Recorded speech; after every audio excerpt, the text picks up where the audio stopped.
Good morning, everybody.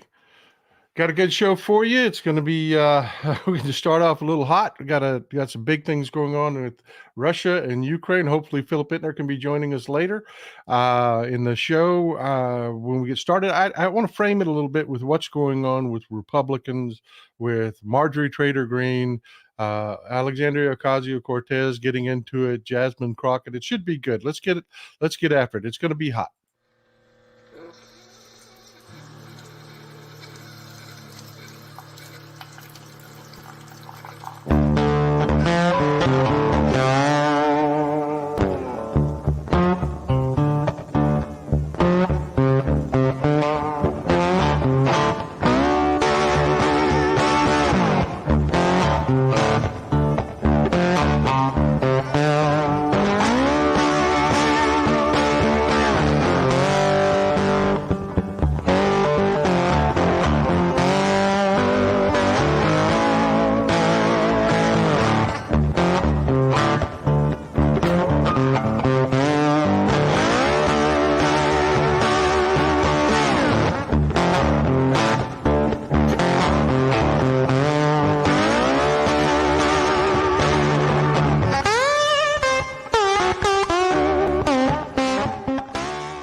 Good morning, everybody.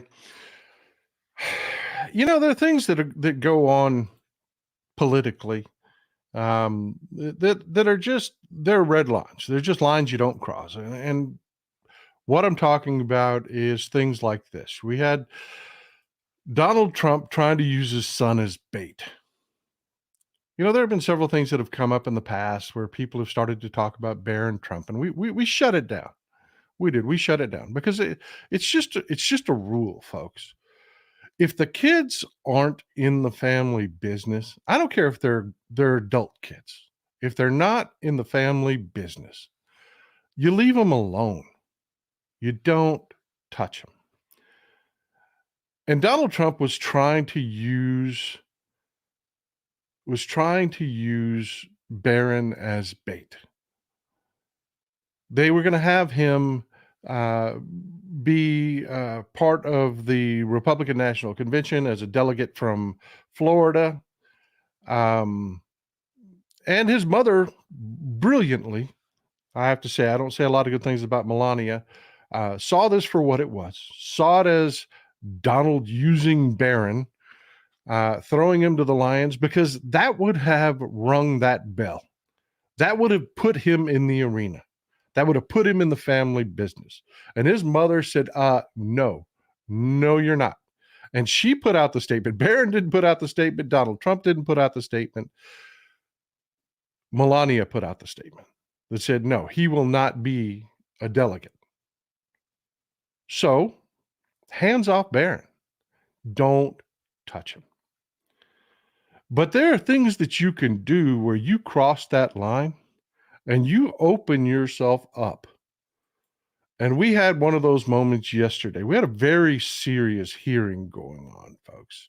We had a hearing about holding Merrick Garland in contempt of Congress. You all remember the Robert Hur thing, the Robert Hur investigation, where he declined to prosecute. Robert Hur played politics with it. The Republicans have tried to play politics with it. The Biden administration has really handled it masterfully. They subpoenaed the interviews.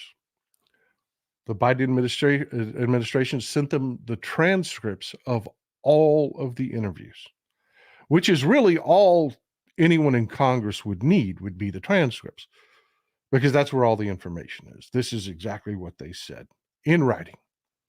Well, the Republicans don't want that. They want the video. They want the audio. And we know why, because they want to attack Joe Biden. President Biden has a stutter. Everyone knows it. He's very careful about what he says. And in an hour's long interview, he's going to have tripped up over his words. He is. It's just fact. The man has a stutter. And that's what they were looking for. You know it. I know it. So the Biden administration not giving the Republicans ammunition smartly, gave them all of the transcripts. You have all the information. Investigate away. Do with what you will. I am not withholding information from you. They said, no, not good enough.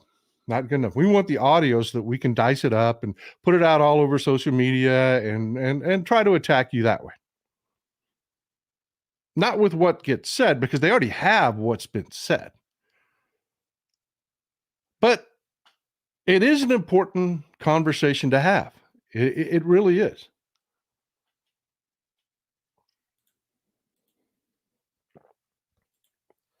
This was my point when we were talking about it this morning.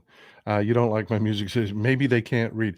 You know, Marjorie Taylor Greene does have a Georgia education. So yeah, maybe reading is the problem. I don't know. But the fact is, you cannot change what reality is. They have the information. They know what's there. They know what's being said. Phil, I got you, but I don't have video for you, my guy.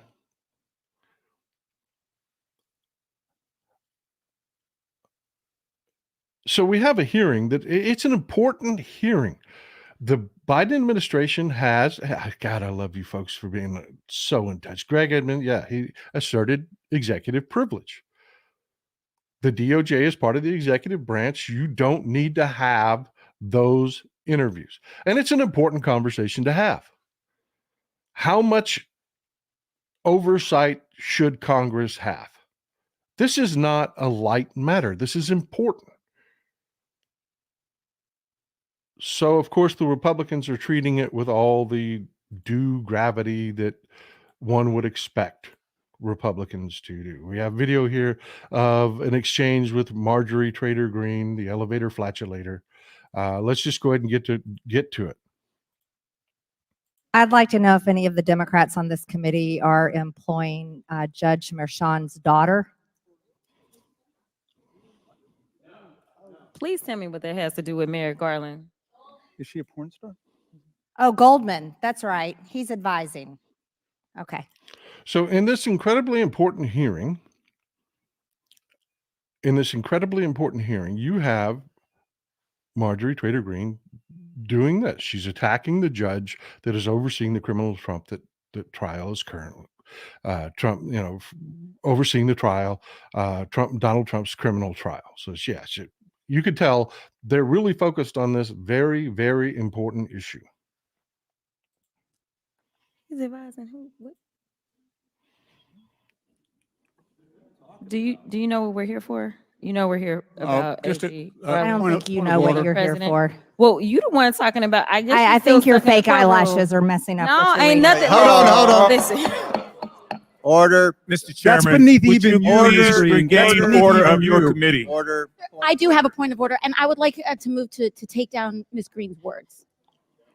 That is absolutely Brought you in, unacceptable. How dare you attack Meeting will the suspend. physical Meeting will appearance of another suspend. person? Are your Move feelings her hurt? words down. Oh, Girl, baby girl. oh, really? Don't even play. with me. Baby girl? We're gonna, I don't think we are so. going to move, and we're going to take your words down. I Thank you very second that motion.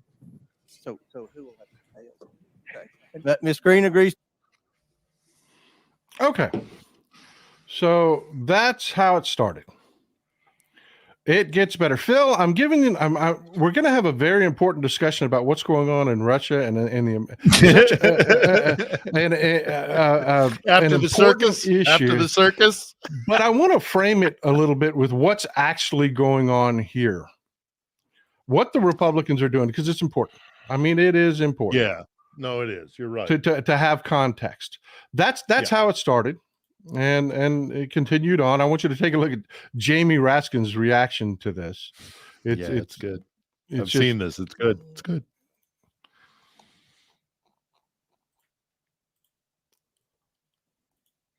Ms. Greene for 4 minutes and 21 seconds. Mr. Chair, point of order. Who's It's me. Ms. Crockett? I'm just curious, just to better understand your ruling. If someone on this committee then starts talking about somebody's bleach blonde, bad built butch body, that would not be in correct?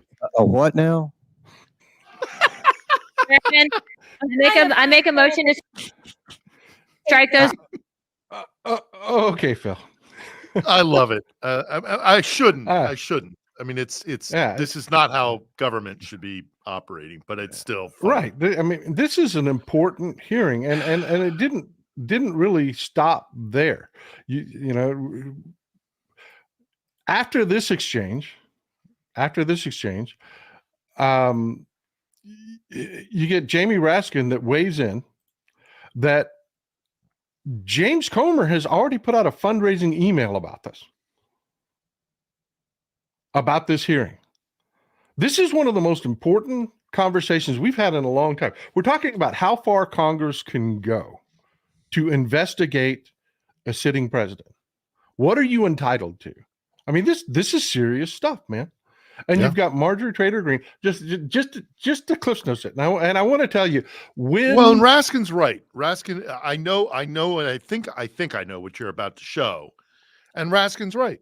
I mean, I don't want to jump the gun here, but you know, they're disingenuous, 100% disingenuous. They don't even care about an impeachment of a president. It's all means to an end to these people. You know, so talking about that red line, I watched this video and my initial reaction was Toby is free. So let me give you my Cliff's Notes of what just happened in this very important hearing. We have the spokesperson for the Peroxide Council, making comments about the looks of another congresswoman. The figurehead for eye surgery, you know, dear, you smoke too much. That is your problem. That's why your eyes look like they do. And oh, by the way, sue your dentist. The veneers don't match. Dobie is free. Just like with Barron Trump, you cross the line. I can now talk about your looks. That woman just attacked this woman, this beautiful, brilliant congresswoman. She is. Did you see her at the press association? I did. I did. She is, and more than just stunning. She was actually trying to keep the subject on track. That was her response, was to keep. That's right. Right before she shot back. Yeah, it's in it. Right. I mean, yeah. I mean, she's not. She won't. She doesn't suffer fools lightly. But you know, unless attacked, she is a professional. She conducts herself in a very efficient manner. She has a salient point that she makes. You know, she's a superstar. And you know, Taylor Greene can't even, you know, and there's, you know, her too. I mean, they and to the point, Phil, to the point. Her initial reaction wasn't to attack Marjorie Taylor Greene. That wasn't. It was, hey, look, you know what we're talking about here. That was what she said. You know what we're talking about here. And then Marjorie Taylor Greene took umbrage to the fact that, you know, hey, I'm doing my spectacle over here, my fundraising spectacle. You can't be interfering with that, and made a nasty comment. One bill that Marjorie's put on the floor. One bill. Please tell me one proposal she's put forward. $174,000 a year plus perks, and that's what she did.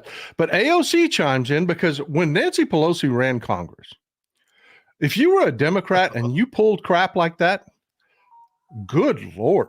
I mean, she would pull you out of a meeting and take you to back to her office and explain to you what the word decorum meant. And AOC lost it. She did, rightfully so. I want this stricken from the record. We're not doing this. This congressperson is virulently arguing that we need to maintain decorum. At which time, the angry Hooters girl, Anna Paulina Luna, chimes in. Yeah. The congresswoman from Florida, I call her the angry Hooters girl because if you actually do a search for Anna Paulina Luna, this is all of what comes up. This is not me diligently searching for an image to, you know, somehow degrade Anna Paulina Luna. It's not. This is what, if you do a Google search for Anna Paulina Luna, angry Hooters girl is what you get in your image responses. It's, Just a little back notes. Like I said, I'm going to click. you know, it also, you know what this also reminds me of, Paul? This reminds me of that incident we had, 2 months ago, roughly. I want to say maybe a little bit longer. Forgive me. I'm kind of preoccupied with stuff that's actually happening here, but I keep an eye on stuff back in the States. Do you remember about 3 months ago where there was that incident where it was, let's step outside, and Bernie had to go, "You're senators, for God's sakes. You're senators, act like it." Where it was, there was a threat of physical violence, anytime, anywhere. You remember this incident? I forget which senator. I know exactly what you're talking about. I know but exactly the incident I'm talking about. Yeah. And their side of the aisle doesn't believe in governance, doesn't believe in our system of government. And either they don't believe in it because they're thugs and they would like to throw democracy out the window because it's too difficult for them, or two, they're idiots and they literally don't know how to govern or how procedure works. Stop voting in and hiring idiots, people. Speaking of that, just to land this plane, Anna Paulina Luna, just a reminder who this is. She was the person that pulled a George Santos and got into Congress by lying her way into Congress. She is in the district in Florida that has the highest concentration of Jewish people living in it. So, of course, she claimed to be Jewish. She said that her father was a Messianic Jew. For folks that aren't familiar with Judaism, a Messianic Jewish person is Jews for Jesus. That's the best way I can sum it up for you. And I'm a Cliff so we can get to the important stuff, Phil.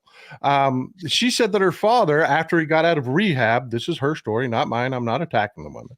Said he got out of rehab and became a Messianic Jew, and she ran on that when she ran for Congress. Her family came forward. Her mother said, "Oh, yes, that's absolutely true." When her father got out of rehab for his severe drug addiction, he became a Messianic Jew. The rest of her family came forward and said, no, he's Catholic. Always been, still is. This is made up crap. To which Anna Paulina Luna responded, "But I am like 1% Ashkenazi Jew. I'm Jewish. I'm Ashkenazi Jewish." Then people started looking into her lineage because, you ring the bell, you open the door, and she might be, Philip, 1% Ashkenazi Jewish. And again, for people that are unfamiliar with the Jewish faith, to be Ashkenazi Jewish, what that means is about 1,500 years ago, the King of France looked to the Middle East and said, "You know what? These Jewish craftsmen are really good at what they do. We should invite them here and learn from their technology." And they invited a bunch of Jewish people to settle in the Rhineland in territory he controlled at the time, in Central Europe. The church went nuts about this, and they said, "No, we're not having that," and they immediately attacked them. That's the brief Cliff-Dose history of the Ashkenazi Jewish people. She claims to be, that is her heritage. Well, you know what, Phil, let's give it to her. She's 1% Ashkenazi Jew. You know what? She is 25%. She's 25% Nazi. She is 25%. Oh, Nazi. yes. That's Grandpa Heinrich. I did hear about this. That's right. Yes. Grandpa, he's looking snappy in his uniform, isn't he? I mean, just looking snazzy in his uniform. Heinrich Meyerhofer is her grandfather. I don't know, Phil. I'm not a bright guy. I don't quite recognize. You recognize that uniform? All too well, unfortunately. Yeah, right. Yeah. Okay. That is Anna Paulina Luna, the Republican, yelling at everybody, yelling at Jasmine Crockett. You need to calm down. Phil, how well does it work to walk up to a woman and tell her to calm down? Yeah. Well, you notice one of the things that really got Marjorie, keyed up was when it was little girl or baby girl. What did AOC call her? Something girl, little girl or baby girl or Yeah. I love She our played- audience, yeah. Phil. We got somebody that's actually a Messianic Jew in the audience here. I love Yeah, our God bless. audience, man. God bless. We, Fine. You yeah, know? yeah. And I'm telling you. I got no problem with any of, your faith is your faith. Bless. It's when you start using it as a cudgel that I have a problem. And we Yeah. see it all over the place. We see it all over the world. And again, that rings the bell. I mean, that rings. I am free to say whatever the hell I want, and go ahead and send your emails telling me that we're better than that, this, that, and the other. I don't high road, Phil. I don't do the high road. I don't. I'm sorry, I don't. But anyways, this is how Jamie Raskin wrapped it up. I mean, this is really fantastic. But now it seems, Mr. Chairman, I just got past something that the whole obstruction gimmick may just be a fundraising ploy, which demeans the overwhelming legal integrity and impressive theatrical ambitions of this enterprise. I was just handed a mass fundraising email solicitation for your campaign that you sent out this evening, Mr. Chairman, stating that, quote, Biden and his advisors are terrified that I will release the recordings, forcing the media and Democrats to answer for the dismal decline. Okay. All of the serious things going on in the world. I mean, life-altering, serious things going on in the world. We have a hearing. We have a hearing that is over a serious subject. And you've got Republicans with this crap, this spectacle, this carnival, out there fundraising off of it, not serious. I mean, that's a serious subject, Phil, don't you think? I mean, how far can Congress go to oversee a president? I mean, and this time with Trump, I mean, that's a very serious question, wouldn't you think? It's baffling. It's just, I'll tell you, Paul, I mean, and we're now, we step into kind of my bailiwick here, I suspect now, but before we leave Capitol Hill, I do want to say this about our body politic. We need to be aware that Russia has infected our body politic, whether it's Marjorie Taylor Greene or the man who used to occupy the Oval. We got a real problem, and the Republicans themselves admit that they have an issue with this, that there is, at the very least, there's brain rot that comes from Russian intelligence and military intelligence, military operations. They have infected our body politic, and that battle on the Hill is the same battle we have here in Ukraine. We have to address this. We can no longer. I mean, if there's an upside to Putin having overplayed his hand here in Ukraine, I think it's that the veil is being pulled from a lot. I know it's happening in Europe, but it needs to happen in America as well. The veil needs to be pulled away. We thought after the end of the Cold War and the collapse of the Soviet Union that we had won, we could put things behind us, and that our system would be the one that would go east into the former Russian Empire. What unfortunately has happened is that their poison has whether it's corruption, whether it's intelligence warfare and information warfare that seeps and rots into your brain with conspiracy theories. That is what seeped outside. That's what came west after the end of the Soviet Union. So hopefully we will crush them here. The empire will fall. Putin will be deposed. And like Hal Sparks always says, those bullets are free. Those bullets are free. There's an unlimited supply of misinformation and stuff they can pump out there. But Phil, this kind of nonsense that's going on, just to frame it, that is what Republicans are. This is what's actually happening in the world. This headline right here from the New York Times: as Russia advances, NATO considers sending trainers into Ukraine. That is a big deal. Talking about those lines that we're talking about. I'm sure the Republicans are very much taking this seriously. I'm sure that they are holding meetings and they're no. Actually, they're not. The speaker, the Republican speaker of the House, is at the Trump trial, standing there with Corey Mills and Vivek Ramaswamy. They had to In their actually shut down uniform.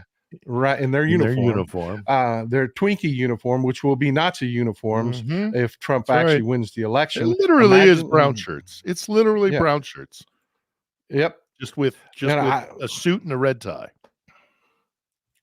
It's the same thing. The Devil of Dallas here makes a comment. The fact that France is saying they're prepared to go out without us, and Switzerland broke neutrality, and Sweden and Finland joined NATO. Yeah, that's the secular democratic world rising up. It is. I mean, that's our audience, Phil. These are the people we're talking. I love doing this show, brother. I love doing this show. Folks. Yeah, cultivating a smart audience is, that's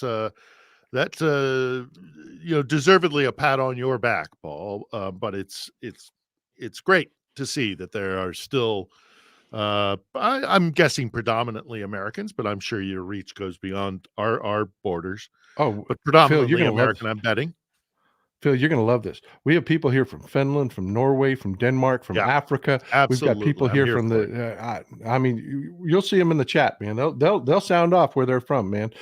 We've got a strong the Danes. The Danes. We have several members of the audience from Denmark that are watching. You know, the Danes are serious people. But look, Phil, this is where I was going with this. I apologize for wasting your time with that carnival. I really do. Oh no. I just wanted to frame the conversation. We have a very serious conversation to have. Right now, the Russians,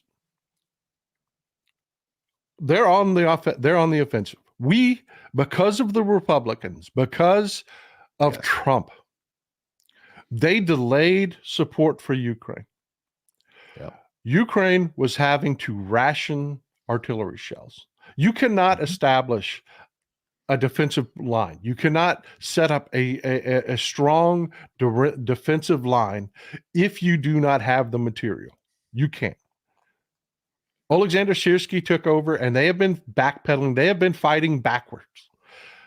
Granted, they are trying very hard to get those shells in there. But what has happened is the Russians, you had the Freedom for Russia Russians that went into Bulgaria. That was wasted lives. That was wasted lives because the Russians have now pushed back into Ukraine, into northern Ukraine, particularly in Kharkiv. And so the people understand what we're talking about here. This is Kharkiv in happier times. This is Kharkiv. We're talking about a city the size of Philadelphia. This is Kharkiv. Beautiful city. Yep. Wonderful city. It's a great place. I've been there several times in the last 2 years, especially I've been previously, but I've been during the full-scale war. Man, it's a beautiful city, and the people there, you got to understand, Kharkiv is the second largest city in Ukraine, and it's an industrial city. I equate the kind of character of the people there. It's obviously not an exact one-to-one equation here, but I kind of equate them with either, people from like Pittsburgh or Detroit. It's a steel factory town. It's filled with foundries and forges and metal shops, and they are as strong as the steel in which they work. They're a resilient people. They do not bend. They certainly don't bend the knee. They may be Russian speakers, but they are fiercely independent, and they are very much anti-Moscow. There is no way in God's green earth that an invasion force of 50,000 Russian soldiers will take a city built to inhabit. There are 1.5 million people. There's 1.5 million people. That's the size of the city. Even if you empty the city, you evacuate the city because it comes under direct artillery fire. And they're getting pounded. Make no mistake about it. I'm in daily contact with people out in Kharkiv. They are getting pounded. But even if you were forced to evacuate the city, it is still a city the size of a place where you would have 1.5 people inhabit it, which makes it a fortress. It will be Stalingrad. I mean, military doctrine. I've been covering wars for nearly 3 decades now. Military doctrine is that when you are attacking a defensive position, you need to have a ratio of 3-to-1 attackers versus defenders. So a 50,000 man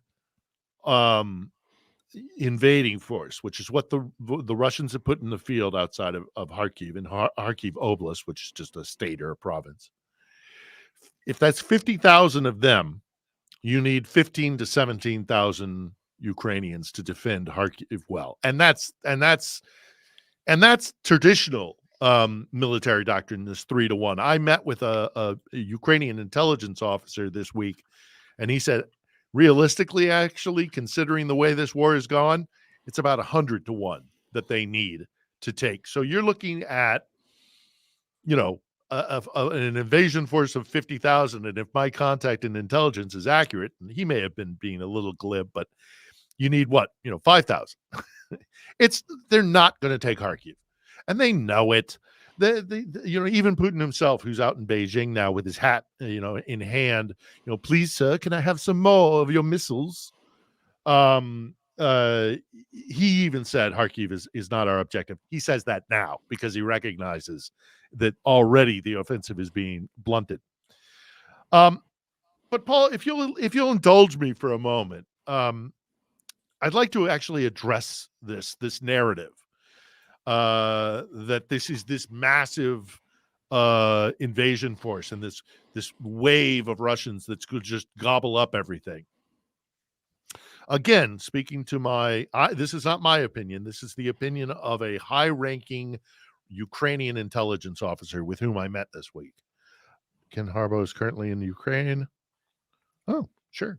That'd be great. So meeting with this high-ranking Ukrainian intelligence officer who I have known for over a decade, who has never lied to me and has never been overtly wrong. He there have been instances where things shook out a little bit differently than we anticipated, but 9 times out of 10, he's spot on. And he said to me, Phil, this is not about a military tactic. This is optics. This is trying to force this is their opinion, the Ukrainians, because he's inside the intelligence community and he has contacts within the political authorities as well. This is not a military objective. This is about trying to scare the West into forcing Kiev to get to the negotiating table before the 61 billion comes online, before the ATACMS are here, the long-range artillery systems, before the F-16s, which will potentially, hopefully, command the sky, before we get all the new Bradleys and the new, artillery systems, and the ammo is starting to come in. We need we need the operating systems. We need the guns. We need the F-16s, and we need the ATACMS, and they're coming. And the Russians know it. So what my guy who I met this week said, and they're not falling for it, by the way, thankfully. This isn't about, some people have speculated this is a diversion tactic to draw resources from out in Donbass. Ukrainians are not going to fall for that. Some say this is an attack actually on the second largest city, Kharkiv. It's not that. Folks, this is Alexander Siersky. Yeah, and Siersky's a Phil, sharp character. This is Alexander Siersky. Those are magazines in his vest there. I mean, he's not a cosplayer. Kind of, he's not a desk general. He is out there. He knows how to rock and lock a magazine into an into an AK. He knows what he's doing in combat, and he fights with his troops. He does. Mm-hmm. This is not something a bluff is. This is not a man a bluff is going to take out. And this is the head of intelligence in Ukraine, Budanov. Again, yes. Another very, very Kirilo. I can't pronounce his first name. I can't. Kirilo Budanov. Another very, very, very, very serious man. He is a technical genius. He understands modern information warfare and modern warfare. These are not people that are going to be bluffed. They aren't. And Phil, I totally agree with you. But my point where I was going with that is you're going to have Russians now within artillery range of Kharkiv. They've been hitting Kharkiv with missiles and whatnot. They are now going to be in Ukraine proper, 20 kilometers, 25 kilometers north of Kharkiv. They're within artillery range. That is going to change life in Kharkiv substantially. And this falls at the feet of Republicans for dragging their feet and not, these Ukrainians 100%. have done a brilliant job of fighting with what they have. I love this. Have you seen the cope cages that the Russians have had to build around their refineries? Yeah. They've had to build cope cages around their refineries because the Ukrainians have done such a magnificent, I'm telling you, Syrski's no joke, folks. He is a very serious man. And he looks at warfare like a science, and no diesel, no movement. The reason the Russians haven't been able to mobilize anything seriously is that they don't have diesel for their army. Your army runs on diesel and grease. This is what they're having to do with their refineries because the Ukrainians have been brilliant in their drone attacks. They've hit, I don't know what the latest count is, Phil. What is it, like 13, 14? Yeah. Well, if you take all the oil production, refinery and distribution, it's dozens easily that they've been attacking. They're also, by the way, they're also attacking anti-air defenses, and we can touch on that in a minute. But before I move off that, I do want to address the point you're trying to make here is that this lies at the feet of the Republicans. So the last 2 days here in Kiev, we have had rolling blackouts in the city. It is spring. It is lovely. The weather is very nice. There's no need for extra heating. There's no need for electric. So there's not an intensive draw on the electrical grid. But nonetheless, because they could not defend themselves for so long here in Kiev, we lost one of our major power plants north of the city that could have been, it has been said by every expert who has visited the site, it could have been defended had Ukraine had the anti-air defense systems and the ammo to go with them that were denied them for 7 months. 7 months. The Republicans sat on this and sat on it and sat on it. We didn't get a thing for 7 months. And that's changing. And that's why the Kharkiv offensive, again, my intelligence officer saying we think this was also an intelligence or kind of an optics, a diplomatic move to try and force folks to the table, because it was when the bill came to the floor and it was signed, the 61 billion. Putin came back in a rush from his summer cottage. He has a cottage halfway between St. Petersburg and Moscow. Hopped in his limousine and his town car and raced back to the Kremlin. They did not expect. I am very confident in saying this. Of course, I can't prove it, but I am very confident in saying they really didn't think that Moscow Mike was going to bring that bill to the floor. It caught them unawares. Well, the Republicans keep that's saying, why they had to throw 50,000 together real quick on the other side of the border and try and strike towards Kharkiv to get everybody scared and force Kiev to the negotiating table. Ain't going to happen. The Republicans keep saying, "Well, I wonder how they got to Mike." They say they turned him, they flipped him. The deep state got to him. And I've told people, this isn't really Occam's razor, folks. What we're about to see over the next year lays at the feet of Republicans. They showed him pictures of Kharkiv is what they did. They showed him pictures of Kharkiv. They showed him what Kharkiv will look like with the Russians sitting within artillery range. You own this now. They were fighting in Avdiivka. They were fighting in far eastern Ukraine. They had the Russians tied up. But you delayed support. You delayed aid. And now we have our NATO allies that are, thank God, they're not waiting on us, that are talking about boots on the ground. You've had Macron leading the way. I mean, he's been preparing his people. You've heard it. He's been preparing his people for months, Philip. Yeah. You know, if well, they know and talking about this offensive, if the Russians start advancing, we will put French troops in Ukraine. Clear. Now we're having announcements from NATO. We will put trainers. Everybody that lived through the Vietnam era knows what a trainer is. You know, we will put trainers, and that. You know what I wanted to ask you, Phil, is if you're living in Ukraine. I mean, these people have been fighting their asses off. They have been brilliantly fighting. They've been doing anything and everything they can against an enemy that we've talked about it before. Russians die. That's what they do. They don't have the aversion. You know, we had 50,000 Americans die in Vietnam, and we were horrified. The Russians will let 5 million die, and they don't care.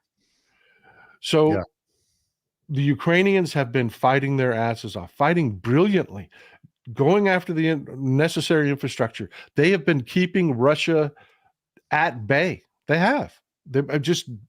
But they haven't been able to formulate an offense because, damn it, man, they're what? We're talking a quarter. It's a 10-1 as far as soldiers on the field, Ukrainians versus Russians. They need Western technology badly. They badly. I just tried to put myself in the shoes of your average Ukrainian, just begging, look, I'll fight it. I'll do it. I'll go die. I'll fight for my, just give me what I need. And to have the bullshit that's going on here with these ass clown Republicans, what's going on in Ukraine, man? How are they feeling? How are they dealing with this? They're exhausted. I mean, but they have no choice. They know what they're fighting for. And despite their exhaustion, they'll continue to fight. But you're absolutely right. We need to give them the weapons. They're not asking for anything. They're not asking for trainers. As a matter of fact, I've even heard replies from Ukrainians, public figures saying, send trainers if you want. We're not against it. But, more than that, give our soldiers the means to fight the war that we need to fight. That's more important than any of your trainers. I've heard that from certain sectors here. Again, they're exhausted. They want this war over so much, but they are aware that winning or losing this war will affect countless generations reaching out into the future. And so they don't have a choice. They're exhausted. They're exhausted. We saw when Blinken was here earlier this week, we saw him in that bar, in that nightclub, and everybody went, "Oh, look, there's a nightclub in Kiev that's still standing. That's not really a war zone."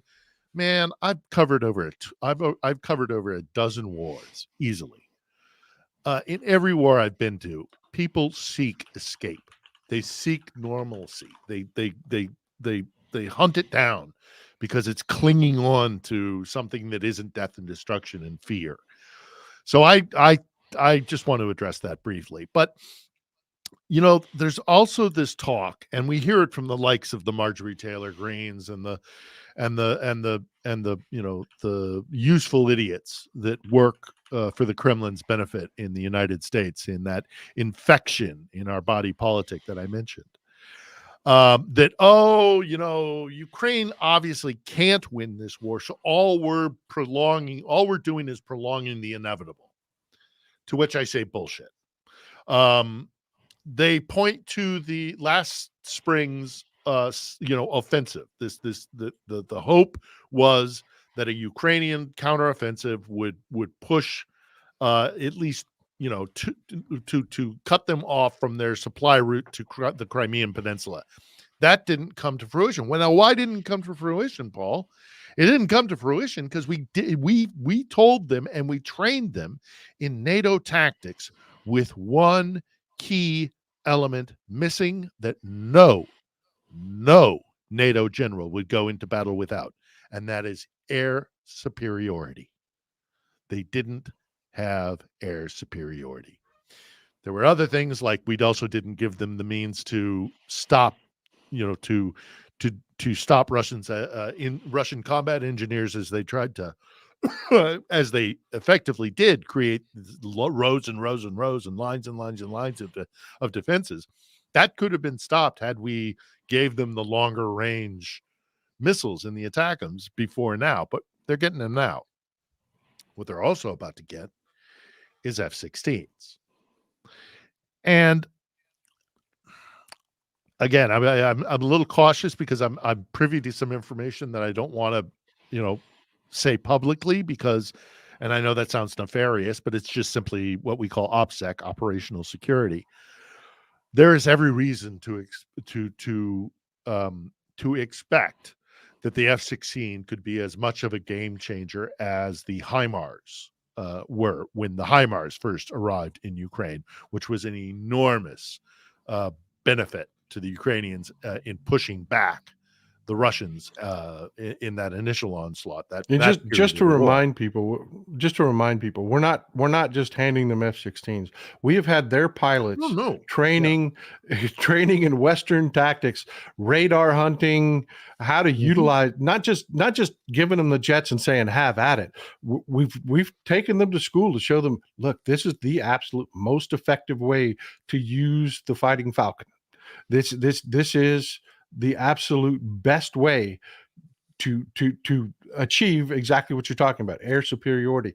But I tell you, Phil, I know I am not where most people are on this. If we would just cut the bullshit, you know, in Syria, people say, well, Assad killed 300,000 people. Assad killed 500,000 people. You know what? Assad didn't. The Russians did. A lot of those Arabs died because it was Russian pilots in those planes that were dominating the skies over Syria. And Russia has no qualms with this. I don't understand why we do this with one hand tied behind our back. In 5 days, we could have complete air superiority in Ukraine. We could have every Russian soldier fleeing for the border in 5 days. And this would be over if we would just get off our asses and stop playing by different rules than Russia does. Russia has no problems killing anyone. Why are we such nice guys about it? Do you know what F-22s and F-35s could do? How quickly this would be over? Yeah. And Poland is begging. Poland, I can't stress this enough. Finland, pardon my language, Phil, don't fuck with Finland. Yeah. Don't fuck with Finland. And Poland, these guys, they love a fight. I mean, these are historically, especially against Russians. Yeah. You go back historically, the Poles are not a bunch of fainting daisies. They are not.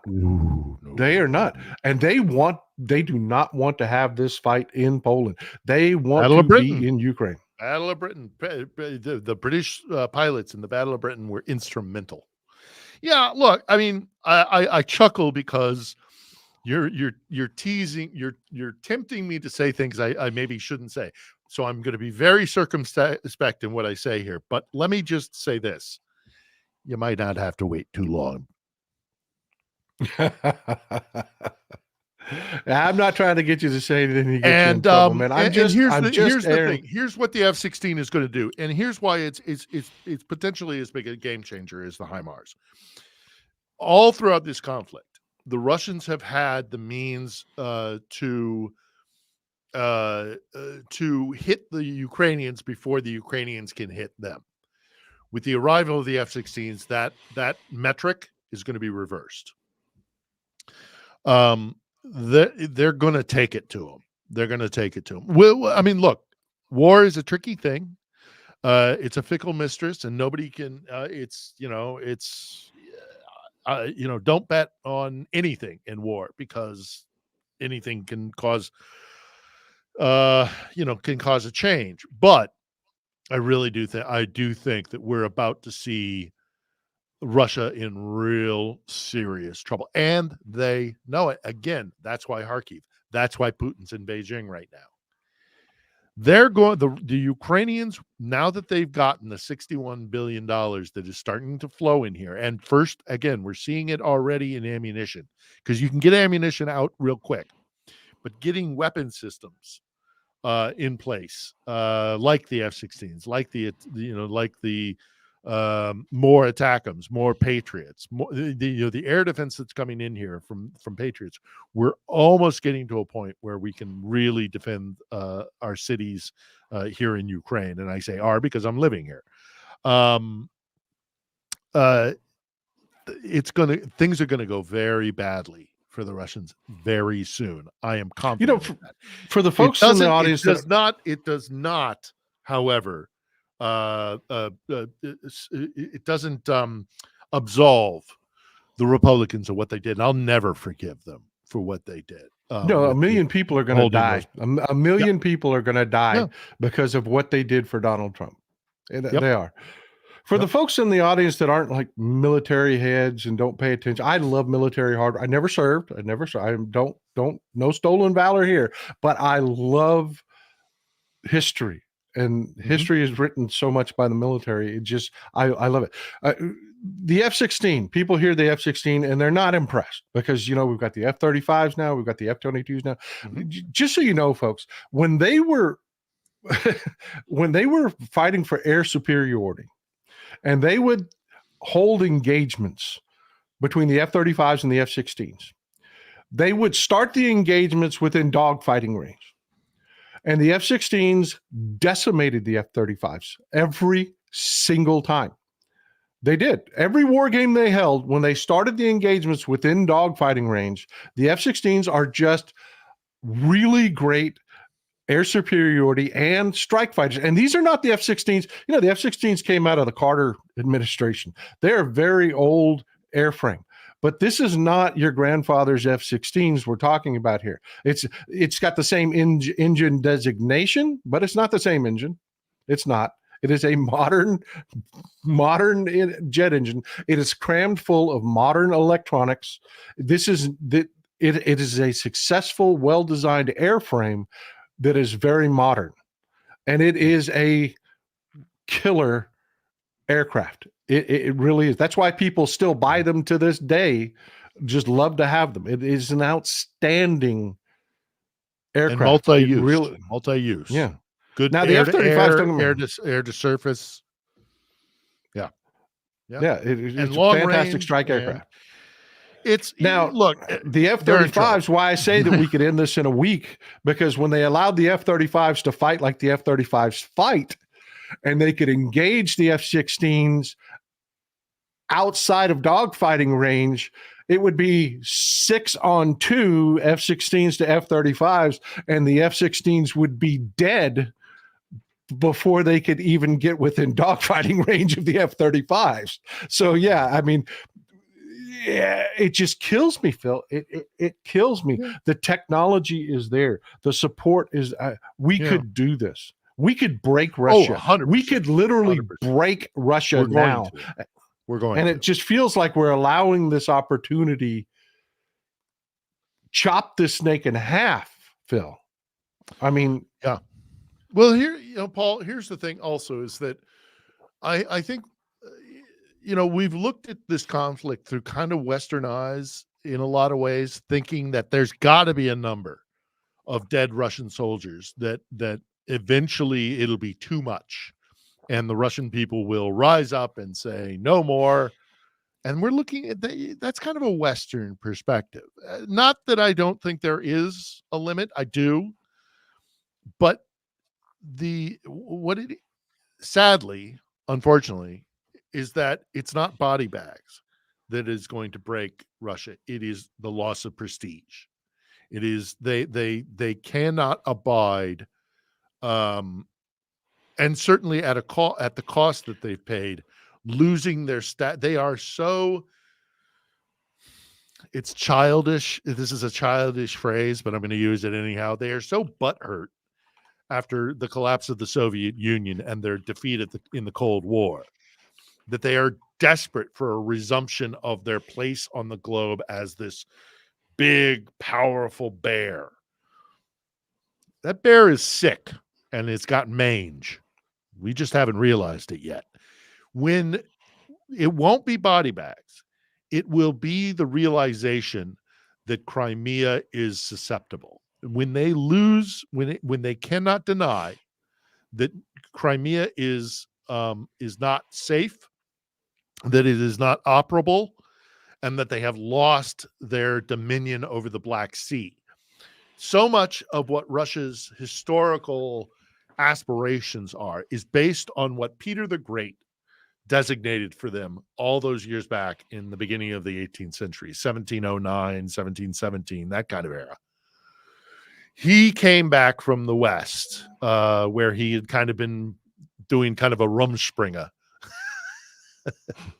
In his youth, he'd kind of been going around to the various capitals of Europe and seeing and he was most impressed by the British and the Dutch. Why? Because they had navies. They had powerful navies, and they were expanding their empire over those seas and through the waterways and exerting their dominance that way, and then bringing back all those goods. So Peter sees this and he says, Russia too must be a great naval power. For that to happen, we have to have a warm water port. They've sought a warm water port ever since. That was why they engaged in Afghanistan back in the which is why Sevastopol was so important to them. Which is why Sevastopol is, in many ways, this entire war is kind of about Sevastopol. And if we can, and we're going to, the West in general, but the Ukrainians will do the fighting for it, and they're the ones that will achieve it, and it'll be their victory. If they can show the Russian people that Crimea will be denied to them, and that their warm water port, one of only 4, by the way, Russia has 4 fleets. They have the Arctic, they have the North Sea, and they have the Pacific out in Vladivostok, which is not really that effective because of the land mass. And then they got Sevastopol, and they have the Black Sea fleet. And that's the only reliable warm water port, except for they have 4.5 fleets really, because they have access in Syria. Not if, but when the Ukrainians, and I could be wrong, war's a fickle mistress, all that yada, yada, yada. I still, in my heart, I believe it. And now in my mind, having had some meetings this week, and knowing what's coming in the pipeline, when they are denied access to the Black Sea, and when Crimea is no longer supportable because the bridge is not going to work, and I expect that Ukraine will also cut off the land bridge from Russia proper. That's the thing. I think that Ukraine doesn't have to occupy Crimea. If they can just make it untenable for the Black Sea fleet, it's game over, man. Putin is living on borrowed time, because he will have lost 500,000 soldiers in this conflict. Well, let me ask you this, Phil. In the next 2-3 weeks. Let me ask you this. It's not bodies. Loss? No. It's not bodies. You and I both know that. They'll lose young men. They don't give a damn. They don't care. But what about infrastructure? Because you've got the Brits and the French that have said, you know what? That agreement we made about the Storm Shadow cruise missiles, don't use those in Russia. No, go ahead. You use anything we gave you any way you need to. Yeah. We'll make more. Yeah. I mean, and sadly, do you think that will have some effect on Russia? Yes, I do. I absolutely do. That and sadly, the guitar playing kind of overshadowed this. But Blinken himself, well, he was here. He did say, and they're walking a very fine line, the State Department and the Pentagon, where Blinken said, we we won't tell the Ukrainians not to. We would prefer that they don't. We don't want them shooting inside of Russia, but we are at the place where once we give the weapons to Ukraine, it is up to them to decide what to do with them. And that tacitly includes striking inside Russia. I agree with you 100%. I think they're going to be hitting oil supply, all the oil supply sites, whether it's refinery, production, or export. They're going to be attacking, tankers in various ports. They're going to be, they'll be attacking military bases inside Russia that were untouchable previously. They're in for a world of hurt very soon. And again, I think they know it. I think that's what Kharkiv is about. I think what the Beijing trip is about. I think they know very well. I think that's what the shakeup inside the Kremlin, where you had Defense Minister Shoigu, in essence, demoted. Some say it was a promotion. It wasn't. It was a demotion. Because back when he was defense minister, Security Council, he was moved. Yeah, he's from head the of head of Security the Security Council, which is it is not a toothless position, but he doesn't have the direct strings to the military that he did when he was Minister of Defense. And I think I was about to ask you this. Yeah, I was about to ask you this. This is Andrei Bolasov. He is who replaced Shoigu. Yeah, exactly. He's an accountant. I think. To be fair, Shoigu isn't a military man either. He was the head of basically the Russian version of FEMA before he became the head of the Ministry of Defense. It was just because he was close and loyal to Putin, which, a lot of people far smarter than me are making the analysis that Shoigu has been put in that position to basically to keep him online, but not to let him leave, because he can't just disappear. He can't go off into the hinterlands. He's got to still be there, but he's the one that's going to get in the neck.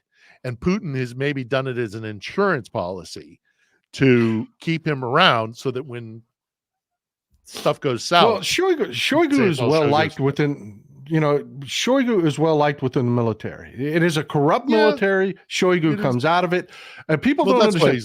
Putin was intelligence. He was not military. There is a bright line in Russia. They don't like each other much. They don't. The FSB, the old KGB, were not particularly fond of the military, and the military really freaking hated the whole KGB. But they have a corruption problem, and there are people that are trying to spin this as, well, Belousov is there to fix that. This shows that Russia's in it for the long term, and I think Putin has made a huge miscalculation here. Because what kept the military loyal to Putin? It was the graft, man. Yeah. It was the fact that you had Shoigu and his guys. Yeah, very good point. Were the reason that the tires that they were showing up with when they invaded Ukraine had huge chunks. I was talking to Major Ojeda about this. He said, we were looking the intelligence reports, and they would show Russian trucks, and they would have no lugs left on the tires because they were so old they had never been replaced. They were just dry rotting off the trucks. Well, that tire money was spent. It just went into the pockets of guys with a bunch of brass all over their chest, and that's their mistress. That's their mistresses and their summer vacation home in the Alps, and you make a very good point, Paul. You make a very good point. I think that's how he bought their allegiance. And if he starts, I think this may have been a mistake. I think this may have been a serious miscalculation, because Belousov made his bones to show his loyalty to Putin, because he went after the oligarchs when the war first started. He went to war with the oligarchs and said, "You will pay for this." And they said, "No, we're not. No, we're not. We're not paying for this." And when it all shook out, there was a compromise made. But Bolasov and a lot of murder suicides. Yeah. quote unquote. There are people. Oligarchs showing up, with their necks. I guess what I'm and their asking you, family Phil, dead. is what I'm asking you directly is what this feels like to me. When I saw that they put Bolasov in there, what this felt like to me was Putin raising the middle finger to a bunch of people that are the only people in Russia that can actually kill him, that actually have the wherewithal to buy generals, that actually have the wherewithal to get to Putin. He just looked at them and said, and I think he's a dead man. I'll be honest with you. God, yeah. I do. I think that there's going to be tragedy clock over the started next ticking. year. Yeah, that clock started ticking a long time ago. I say, and I have said, and this is my analysis, then when the realization that they've lost Odessa, because they're so deluded that they're telling their own people that they could recapture Odessa and they would be welcomed as liberators, sort of thing. That's not true. I've been to Odessa a lot of times and spent a lot of time there since the full-scale invasion started. They have lost Odessa forever. The city that Catherine built, the jewel on the Black Sea, gone to them forever. And when they realize that, in conjunction with putting Crimea on the table, Putin, the clock has already started ticking. When the realization that Crimea is subject to Ukrainian attack, that clock will accelerate significantly. He's screwed, Paul. There's no way Putin survives this. None whatsoever. I mean, again, things go weird, and I'm sure. Again, I think he's got Shoigu as his ace in the pocket to kind of blame it on and chuck him under the bus. It ain't going to work. He's done. He is done. This was a stupid, ridiculous, poorly thought out, at the very least, idea. Invading Ukraine. I mean, admittedly, maybe he was caught between a rock and a hard place because he knows without Ukraine there is no empire, and Russia must I think he have got high empire. on his own supply. I think so too. I think he, I think he got way too much of that London grad flow of information. He saw and how also, effective they were. He could have kept on with the corruption here in Ukraine. He could have kept feeding the corruption here and controlled Ukraine through the graft and the corruption and the oligarchy and that flow of money coming from Ukraine to Moscow. He could have stifled dissent here. There are any number of things he could have done. And I'm not saying they would have been effective. I'm saying that would have been an alternative to what he did, because what he did was damn foolery. It was just, and he's learning. And that's why I say I think he got high on his own supply, because I think you're right. What he did in Ukraine was so un-Putin-esque. I mean, he had Ukrainian oligarchs. He did it in Georgia and he got away with it just fine. He's been messing around with Transnistria for forever. He's been fooling around in the Baltic. In Moldova. But look at that. Look at the difference in that. You've got Transnistria. There aren't Russian tanks. For folks, Transnistria is in northern Moldova. It's between Ukraine and Moldova. It's a region that has sympathetic supporters to Putin. Yeah, and Russian speaking, still has a Russian base there, and a lot of the people he utilizes their economy corruption. is based on He utilizes corruption. He buys people. Exactly what he did with picture Brexit.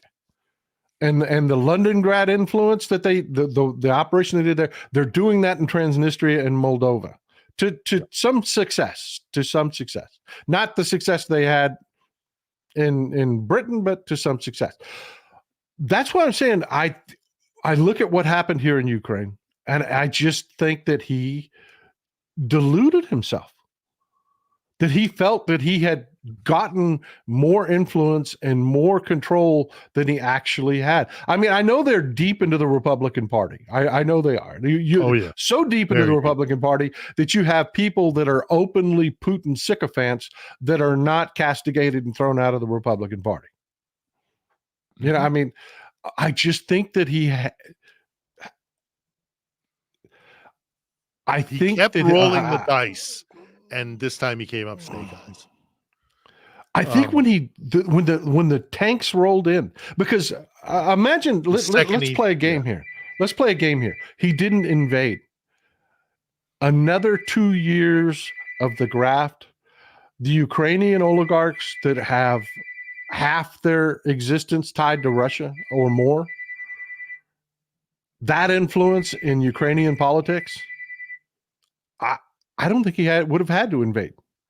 I think Ukraine would have fallen back under Russian influence. Entirely possible, 100%. If he'd just been patient. This clarified this for the entirety of Europe. What Putin is, they're looking at him. He is Stalin 2.0. Yeah. I mean, look what's happening in Georgia. Georgia would never have had those street uprisings. And it's, by the way, as long as I'm mentioning Georgia, again, another absolute debacle by the Western press. The lack of coverage of what's happening in the Republic of Georgia. It's just, I mean, I have my criticism of how they've covered this war. I have and I'm very critical of the fact that, every American really should. I know Americans tend not to pay attention too much to foreign news, especially in an election year. But man, what's happening in Georgia is got wide-ranging ramifications, and they are so pro-Western. They are so up on America. They are so up on the EU. They want to be part of the Western world. We should be doing everything to facilitate it. Look at those numbers. Those lovely, brave people. They are so gutsy. Because they know that there's a darn good chance that they will be met with bullets. And I'm sad to say, I think that's far from over, that uprising in Georgia, and I think it will get bloody before it finishes. It has shades of Maidan in 2013, 2014 here in Ukraine, the Maidan Square uprising, which ended in the death of approximately 100 people, galvanized the country in an anti-Russian movement. But 100 people had to die, and a lot more had to have their, grievous injuries and, all the rest of it. Well, look what happened with Robert Fico in Slovakia. Yep. A 70 plus year old man who has lived through it before.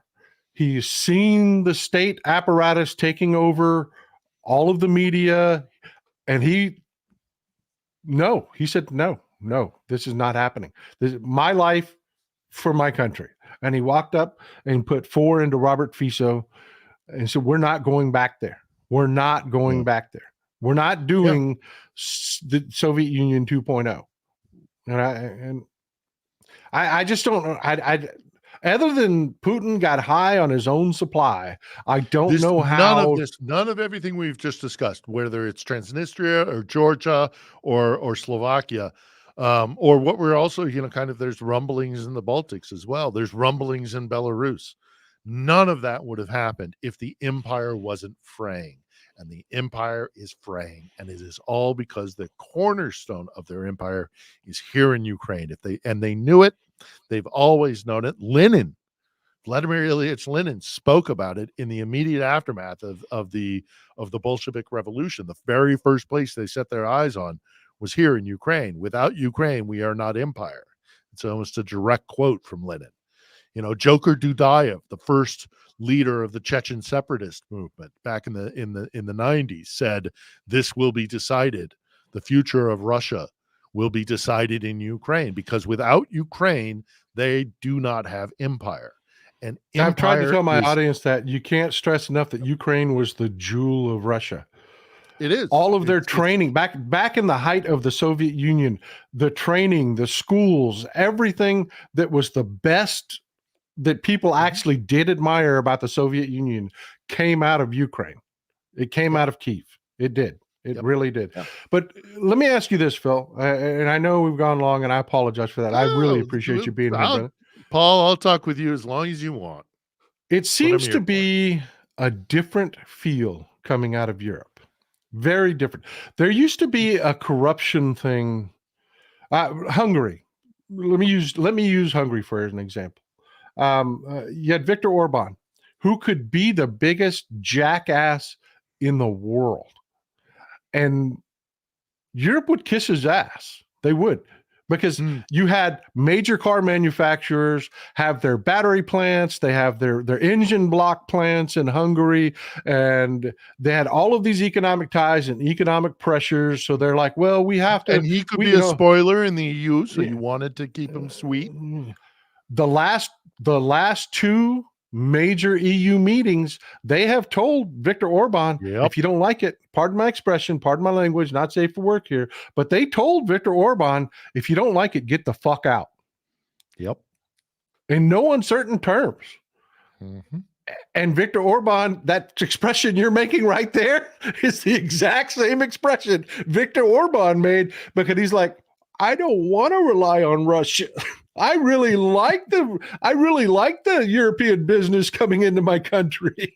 Yeah. You're right, Paul. You're 100% right. It's had the opposite effect of what I think Putin wanted to have. I think Putin wanted to fracture the West, and send chaos. I mean, look, he already chucked a grenade into our body politic in the United States in the form of Donald J. Trump, which I'm sorry, I know this gets very, very controversial, but I 100% think that was a Russian operation, his election. But that's for another day. He'd already thrown a grenade in our body politic. I think he really did want to fracture the transatlantic alliance and the European Union, because he knows that he can't take us on when we stand together. But individually, he can chop, divide and conquer is his intent. He repeats it. It's like, you could set your watch to it. First he gets in there and then he divides. And the opposite has happened. I think the Europeans are definitely united in the European Union project.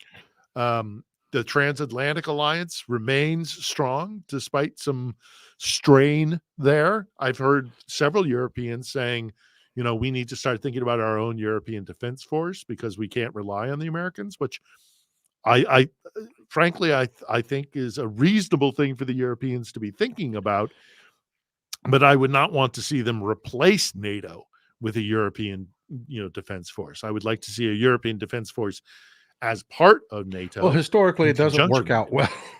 It doesn't. No, it doesn't. Ultimately, if we do not stand together, we fall separately. Phil, I got two more quick things that I want to, one more quick thing that I want to ask you about. We've got some good news coming in from Gaza. The pier is complete, and we've got our first delivery of aid. That is the first ship moored to the pier in Gaza. I use this picture on purpose, Phil, because people don't really understand that Gaza is a beautiful place. It is the Mediterranean. It was highly cosmopolitan. There were restaurants, there were hospitals, modern hospitals. It was really growing into something wonderful. And then their leadership decided to attack their neighbor. They took all of that growth and all of that momentum, and instead of taking it the next level into a Palestinian state, they attacked Israel, which was just stupid.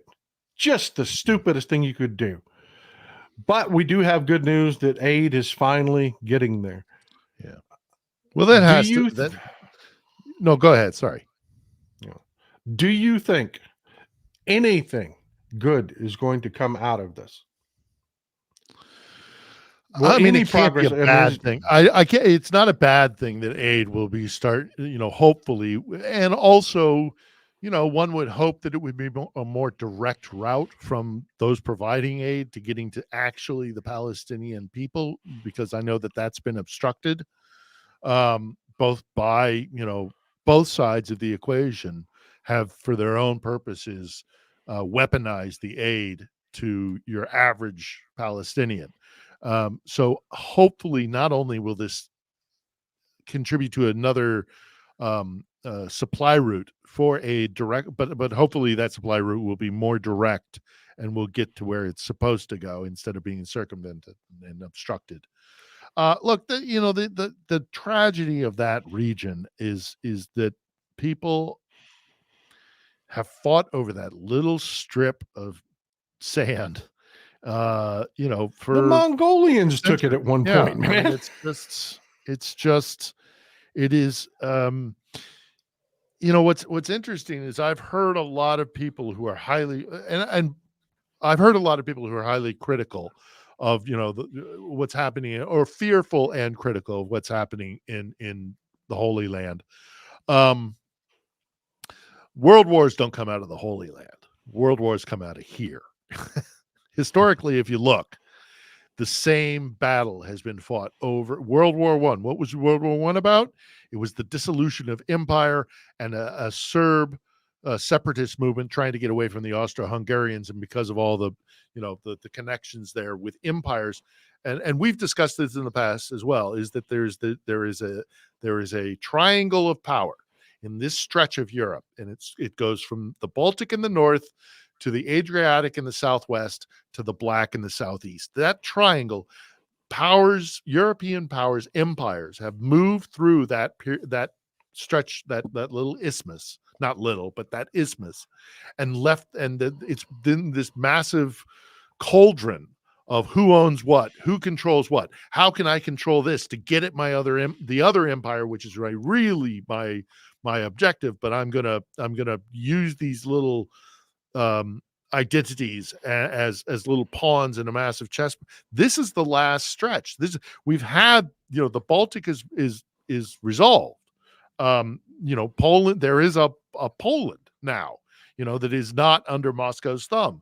The Yugoslavia and the Adriatic, that has been more or less resolved with, a couple caveats, but more or less resolved.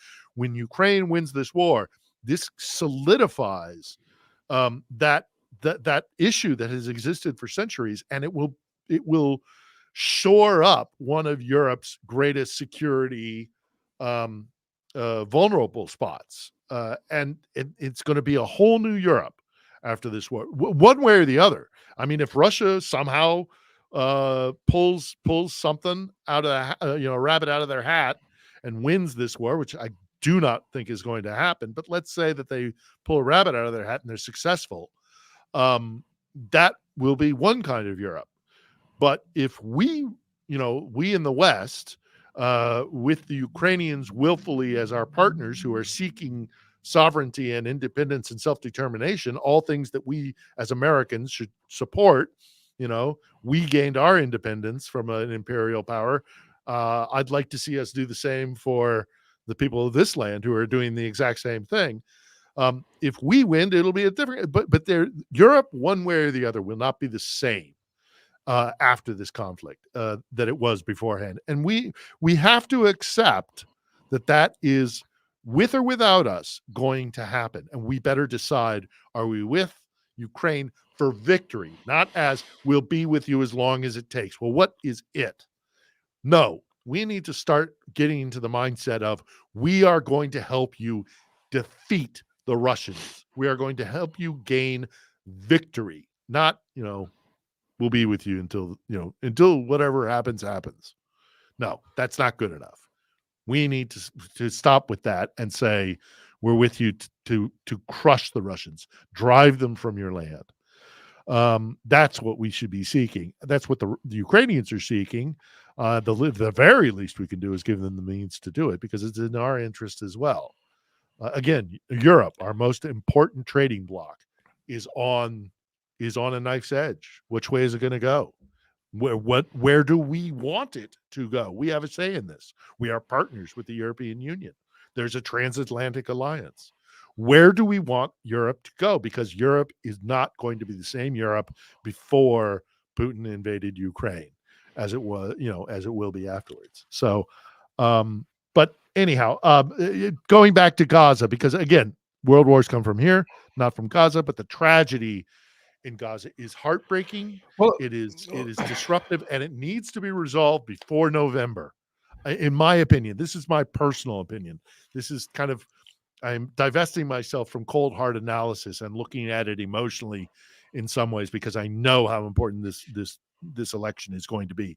Biden has to win, and if he can eke out some sort of resolution of the conflict in Gaza, which I'm cautiously optimistic of, but not clearly guaranteed. Well, look, let me just say, I've never been one to candy coat things, and I've been reading the chat, and I've seen a lot of talk come into the chat that I don't necessarily agree with, but this is fact.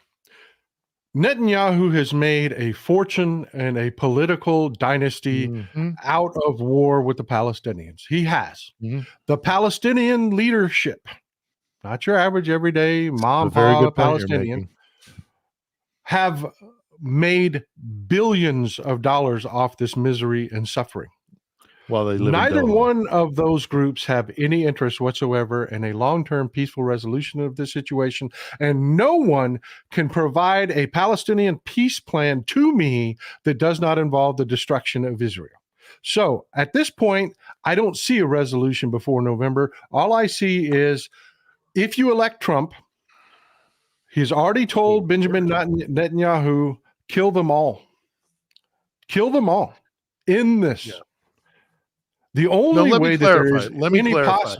Go ahead. Yeah, I let me clarify. I don't think there's ever going to be a resolution to conflict in the Holy Land, because people are going to fight over it because of religion, because of culture, because of all the mishigas that's in the Holy Land.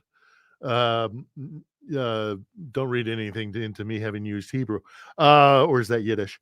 Anyhow, all the crap that is happening and has happened for centuries in the Holy Land, that is never going to be resolved. I am cautiously optimistic. Well, not cautiously optimistic, but I hope that there will be a path to finishing this particular conflict, however it shakes out. But we saw an end to the second intifada. We've seen a conclusion, a resolution to the first and the second intifada, but the conflict in the Holy Land didn't stop. I'm hoping that this war between Israel and Hamas in Gaza can find some sort of resolution, and perhaps this pier might be part of the path towards that. But by God, we've got to. I am very concerned over what it is doing to the electorate, to people who are so impassioned about this conflict that they are willing to either abstain from voting or to vote for Trump, who will be just degrees of awful worse. This is the guy who put forward the idea of a Muslim ban, for Christ's sake. This is a guy, and you're right. We know he's already been, kind of in communication with Netanyahu, and he'll just give him the keys. The fact that there is an electorate out there in the United States so upset by what they're seeing in Gaza, and it is disturbing. Of course it's disturbing. Who likes seeing that stuff? None of us do. But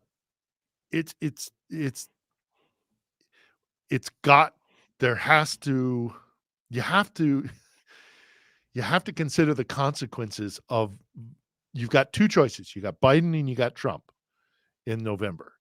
And if you vote for Biden, you might have to, swallow a bitter pill and do it. But if you'll survive, the democracy, the American project will live. You vote for I'm a Trump. bit more optimistic than you, and we're going to have to let this be the last of it, but I'm a bit more optimistic than you, because these are the same people. They didn't vote for Biden last time and we won. They weren't going to vote for Biden this time. This is your Jill Stein voter. This is you better do what I want to do, or I'm going to blackmail you with my vote that was never going to come for you anyways. I say don't worry about it. It's going to be okay. Fight for democracy. Fight for women's rights. Fight to make the future better, because under Trump there is no bright future. 100%. The world burns. That's it. That's it, my friend. And before we go, if you just allow me a quick plug, later today, that's what I was going to ask you for. We're gonna be dropping our first episode of my podcast that I'm launching in my new studio here in downtown Kiev called On the Edge. This will be what we're calling this is going to be episode 0. because it'll be kind of a primer about what our intent is. It'll be an introduction to me. It'll be an introduction to what our intent is and where we plan to go with the podcast. Subsequently, hopefully on Sunday, the intent is on Sunday, we'll be releasing our first full-fledged interview with a guest that I purposely waited for, because his issue and the topic we discuss, it's already been shot. The interview has already been conducted. We're just going through the edit.